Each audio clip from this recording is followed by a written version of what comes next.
Сите дрвени прегради низ испустот на Дрим деновиве се отворени, а од Охридското езеро во реката се испуштаат максимални количини вода со цел да се ублажат последиците од зголеменото ниво на езерото, кој натаму е над максимално дозволената граница при големи води од 694 метри надморска височина, предвидена со водостопанската дозвола на Елем, кој според податоците на компанијата, ова зима бележи зголемување во производството на електрична енергија од околу 40%.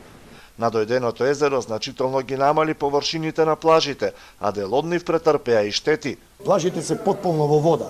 Може да изгубиме некој околу 500-600 кубици песок на плажата Корали. И како се сака да дават под концесија со истите мери од пред 10 години. Езерото, верувате, е надојдено 12 метри во обалата. Ние немаме веќе плажи, ние имаме само тремни површини.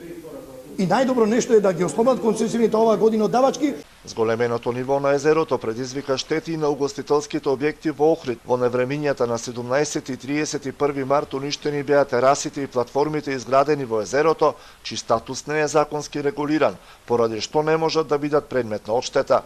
Видите, дозволи сиве може немаме, а од друга страна на општината плаќаме и комунална такса и урбана такса. Јас мислам оту треби општината и владата нешто ако може да не обештети са, не 100%, али со некој динар ќе бидеме задоволни. Се она што е надвор од законот, општината не може да го направи. Значи, ние мора да се движиме во законските рамки. Се разбира дека имаме начини да се помагаме едни со други, меѓутоа, надвор од законот, посебно финансиско обештетување, не смееме да го направиме.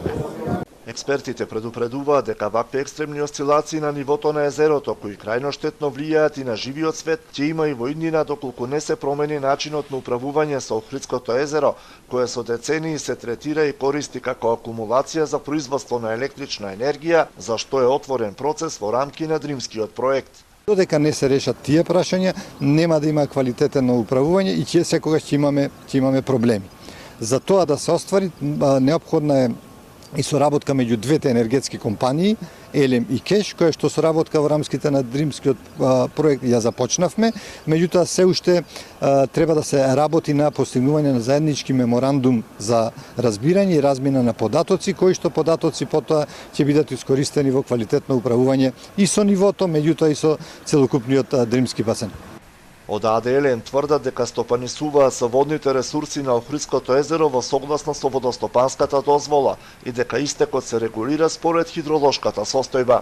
Истекот од Охридското езеро не се пресметува според потребите за производство на електрична енергија, туку се менува во зависност од дотеците, за да се задржи нивото на езерото што поблиску до просечното, а да се задржи кривата на траење на природните осцилации.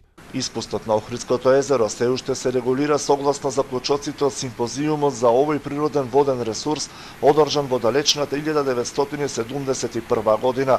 Тогаш било заклучено дека езерото не смее да се користи само како акумулација, туку задолжително треба да се следат неговите осцилации, кои треба да се движат помеѓу природниот минимум од 693,10 и максимумот од 694 метри надморска височина.